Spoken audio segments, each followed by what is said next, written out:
Hello everyone. In this lecture we will discuss exceptions and interrupts. These exception and interrupts topic we have also discussed in unit number 3 where we have discussed multitasking and exception interrupts related components and concepts. So now this is also part of first unit because first unit is the summary of microprocessor. We always say summary is the last unit of the subject, but here in the microprocessor subject, in first unit you will discuss everything in a small frame and you elaborate every topic into next unit. So exception and interrupts is your third unit part. Third unit is totally based on your multitasking concept and your exception interrupt concept, which we have discussed in previous lecture.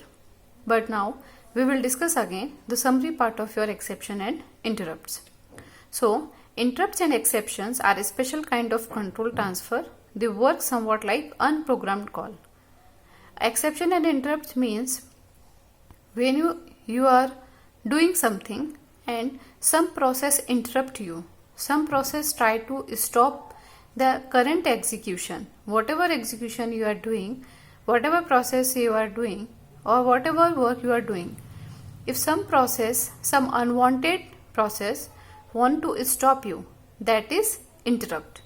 So in the terms of microprocessor, if we say this definition means if 80386 processor execute some process or executing a process during the execution, if some other process want to stop the processor execution, that is interrupt for that process or for the processor. So that's why we say these are unprogrammed call or unwanted events. They alter the normal program flow to handle external events or to report error or exceptional condition. So these are basically stop the normal program flow for handling external events. Interrupt and exception we classify as a hardware interrupt or software interrupt. Interrupt means external event. It is related to hardware, and exception is related to software events.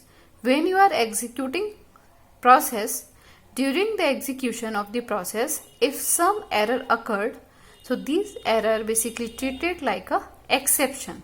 Or when you introduce some breakpoint condition in your program, at that time your processor will stop the execution or check the breakpoint condition. So these breakpoint condition also treated as a exception. So we say your exception is a software interrupt, in other words, or interrupt external event is the hardware interrupt. So interrupt are used to handle asynchronous external to the processor, or exception handle condition detected by the processor itself in the course of executing instructions. Exception and interrupts. So there are two sources of external interrupts and two sources of exceptions. Interrupts: maskable interrupt and non-maskable interrupt. What is maskable interrupt? Which are signaled by the INTR pin. Means when we discuss 80386 pin diagram, at that time you study in 80386 pin diagram has 3 interrupt pin: INTR pin, NMI pin and reset pin. In these pins, INTR pin basically we are using for the maskable interrupt or external interrupt event. Maskable interrupt means those interrupts have a lower priority, or we can hide during the execution of our program, and we can continue our program execution even a interrupt is generated. Means you can hide these type of interrupts during the execution of your program. These interrupts have a lower priority. These are maskable interrupt, means you can hide this type of interrupt and continue your current execution. And second type, non-maskable interrupt. Non-maskable interrupt means which are signaled by NMI pin. Non-maskable interrupt means during the execution of your program, if some non-maskable type interrupt is generated, in that case you have to execute non-maskable interrupt type procedure or process Then you can continue your current execution. Then exception. Exception or software interrupt. Processor detected. These are further classified as fault, trap and abort. Means what is exception or what is software interrupt? Exception means during the execution if some error is occurred, we treat it as a exception or software interrupt. And we classify it into three parts: fault, trap and abort. Then program. The instructions int0, int3, intn and bound can trigger exceptions. Interrupt and exception ID assignments. 0 to 32 types. The NMI and the exceptions recognized by the processor. 30 to 255 maskable interrupt are determined by external interrupt controller and communicated to the processor. So basically how processor identify this is maskable interrupt or this is non-maskable interrupt? So we assign the ID of maskable interrupt and non-maskable interrupt. For the non-maskable interrupt we assign 0 to 32 numbers, or for maskable interrupt we assign from 32 to 255 numbers. In this table you can see the priority of the interrupts, and first you divided this table into two columns: identifier and description of your interrupt or exception. 0 identifier for the divide error condition, 1 identifier for debug exceptions, 2 for non-maskable interrupt, 3 for breakpoint condition, 4 for overflow, 5 for bound check, 6 invalid opcode, 7 coprocessor not available, 8 double fault, 9 reserve. Like that we assign 0 to 31 number for the non-maskable interrupt and for 30 to 255 number for maskable interrupt. Then type of exception: fault, trap and abort. Fault reported before the instruction causing the exception. Fault are either detected before the instruction begin to execute or during execution of the instructions. If detected during the instruction, the fault is reported with the machine restored. So basically fault are reported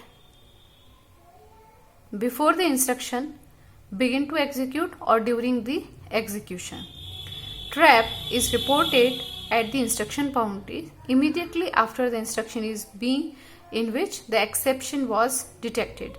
Means when you execute the instruction, when you execute that instruction after just immediate execution of the instruction, you will report the trap condition. Abort. Permit neither precise location of the instruction causing the exception nor restart of the program that caused the exception. Means abort you cannot find out at any precise location. Abort can be generated anytime. If abort is generated at that time, processor will shut down all the processes and restart the processor. So this is your abort condition. Abort are used to report severe error such as hardware error and inconsistent or illegal values in the system. So these are the causes of abort. This table defines the priority of interrupt and exception. You can see highest priority: fault except debug fault, trap instruction int0, intn, int3, debug traps for this instruction, debug fault of next instruction, NMI means non-maskable interrupts. So this is the priority from highest to lowest, and lowest has a INTR interrupt means external interrupt have a lower priority and software interrupt have a higher priority, or non-maskable type interrupt have a higher priority, not a software interrupt. Basically we can say that non-maskable interrupt have higher priority, like fault except debug fault, trap instruction, debug trap, debug fault, etc. And INTR interrupt means external interrupt which is related to hardware interrupt that has a lowest priority. Then enabling and disabling interrupt. This is your next topic. We will discuss into next lecture: enabling and disabling interrupt. Thank you.